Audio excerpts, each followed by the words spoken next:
tenemos delante la Piedad firmada de Fernando Gallego con donantes. No siempre, es una obra española, castellana del siglo XV, pensamos que se ha hecho en torno a 1470 por la indumentaria que lucen los personajes. No siempre es fácil encontrar en esta época en Castilla una obra firmada o documentada. En el caso de Fernando Gallego nos encontramos solo con 3 firmas y las 3 firmas corresponden al estilo. A través de las firmas de estas obras podemos identificar las características que muestra y podemos después, a partir de ellas, atribuirle obras nuevas. El problema que presenta Fernando Gallego es que, como suele pasar en muchos talleres castellanos, se les encargan grandes retablos. En este caso no, porque es una obra aislada, probablemente tiene un destino funerario, también el tema lo puede determinar así, y la mayoría de las veces no trabaja él solo en la obra, sino que tiene mucha intervención de taller, y a medida que interviene el taller, pues la calidad decrece. Sobre cómo podemos nosotros autentificar una obra, es necesario primero tener una serie de elementos de carácter técnico, pero sobre todo también en superficie también lo podemos ver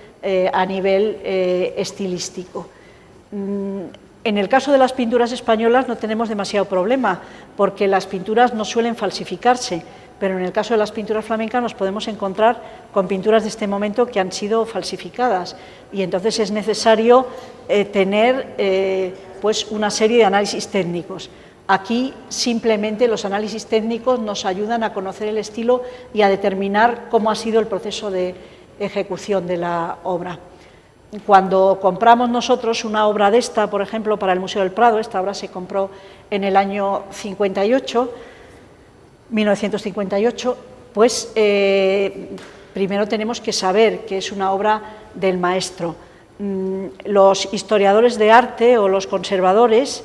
aquí en España no tienen un problema legal en cuanto a la autentificación de una obra. Por ejemplo, en Francia, creo recordar que son responsables, no lo sé ciertamente, Pepe, pero a lo mejor tú sí lo sabes, que son responsables de lo que hacen y de lo que firman y pueden tener que devolver el dinero o si han dado una atribución mala. Aquí nosotros pues estamos un poco como los pintores sevillanos en el siglo XV intentan abrir muchos más talleres de pintura, y los que ya tenían abiertos dicen que no quieren que se abran más talleres de pintura, pero los que quieren abrirlos les dicen, esto no es oficio de sangradores, o sea, quiere decir que no matamos a nadie, diciendo que esto es un Fernando Gallego y luego resulta que es de taller. Pero en el caso de adquirir para el Estado, pues hay que tener muchísimo ojo y estudiarlo con muchísimo detalle. La autentificación de las obras de arte es una cuestión de expertos, de expertise, como bien ha dejado claro Pilar en su intervención. ¿Cuándo conoce el derecho? ¿Cuándo entra en juego el derecho en estas materias? Pues cuando la autentificación de una obra de arte se plantea en términos litigiosos, cuando el asunto llega a los tribunales. Y lo cierto es que los tribunales mantienen, por lo general, en nuestro país y en todos los países de la órbita occidental, una actitud muy prudente. Es decir, los tribunales nunca han entrado ellos a realizar valoraciones materiales, sustantivas, sobre una obra, sino que se han limitado a revisar aspectos formales de la intervención de expertos. Es decir, por ejemplo, ha habido tribunales que han dado mucha importancia, porque es un elemento probatorio muy importante en el derecho, la cuestión de la firma, y por lo tanto determinadas dictámenes, intervenciones, declaraciones de expertos pues muy reputados que hayan sido, pero que pasan por alto esta cuestión de la firma, que en términos probatorios para el derecho es muy relevante, pues han desestimado ese tipo de valoraciones. En otros casos han entendido que el experto no había dedicado la suficiente atención, el estudio realizado por el experto no tenía los suficientes indicios de atención, de profundidad, como para que su opinión fuese una opinión respetable y atendible en juicio. Una de las cuestiones muy interesantes que se plantea con relación a la intervención de los expertos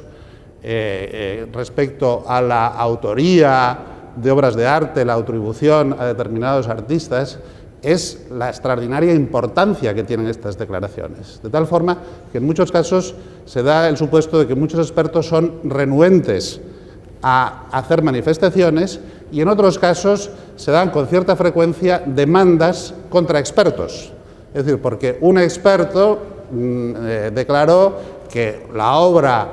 atribuida a un importante artista era falsa. Entonces, eso evidentemente tiene una consecuencia extraordinaria en el mercado, en el patrimonio de los propietarios, y ha sido frecuente que se entablen demandas contra los expertos. Es muy interesante la jurisprudencia de la Corte Suprema de los Estados Unidos, que ha cubierto la posición de los expertos, la ha amparado en la doctrina del free speech, de la libertad de expresión. Es decir, si el experto no actúa de mala fe, cualquier opinión suya ha de respetarse porque es una manifestación de la libertad de expresión y en este caso de la libertad de conocimiento. En el caso español, ya si nos situamos en la órbita de los tribunales españoles, los casos, la litigiosidad que se ha planteado ante los tribunales españoles con relación a las obras de arte, su autenticidad, la atribución al autor, hay un criterio muy claro que mantiene nuestra jurisprudencia, y es que estas son cuestiones relativas a un elemento fundamental en los contratos, que es el consentimiento. Es decir, a veces se dan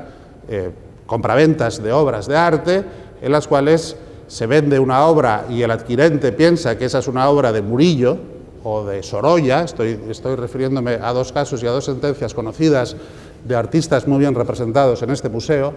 y que, sin embargo, al cabo de un tiempo se demuestra que por diferentes medios técnicos o por opinión de expertos, que esa obra no era en realidad de Sorolla o de Murillo.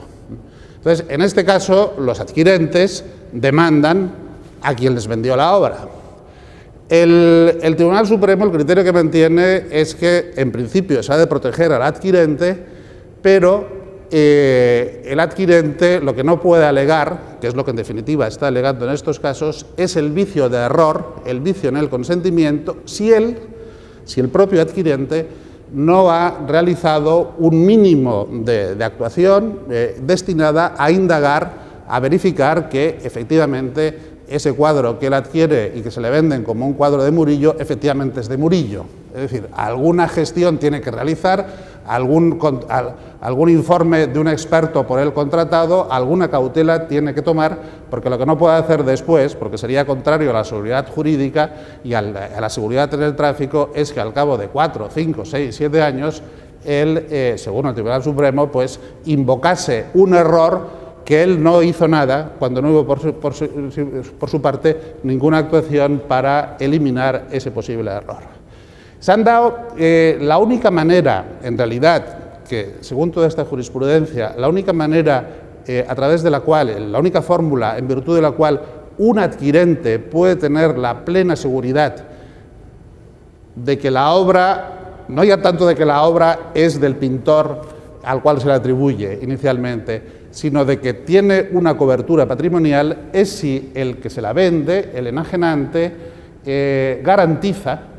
la autoría hasta el punto de retribuirle el dinero que pagó en el caso de que se demuestre que la obra es falsa. Esto es algo que hacen algunas galerías y algunas casas de subasta, las más reputadas, y en un supuesto muy concreto se planteó aquí en España una situación muy singular. Es decir, hay una persona que tiene un cuadro de Murillo, lo vende a una casa de subastas, esa casa de subastas lo subasta a un precio muy elevado y al cabo de un tiempo se demuestra que ese cuadro de Murillo es falso. Es decir, por lo tanto, estamos aquí ante unos criterios por parte de la jurisprudencia que vienen a ser como bastante elípticos, ¿no? Es decir, en el sentido de que se protege al adquirente, ese es un principio fundamental de nuestro derecho, pero el adquirente tiene que tomar una serie de cautelas mínimas para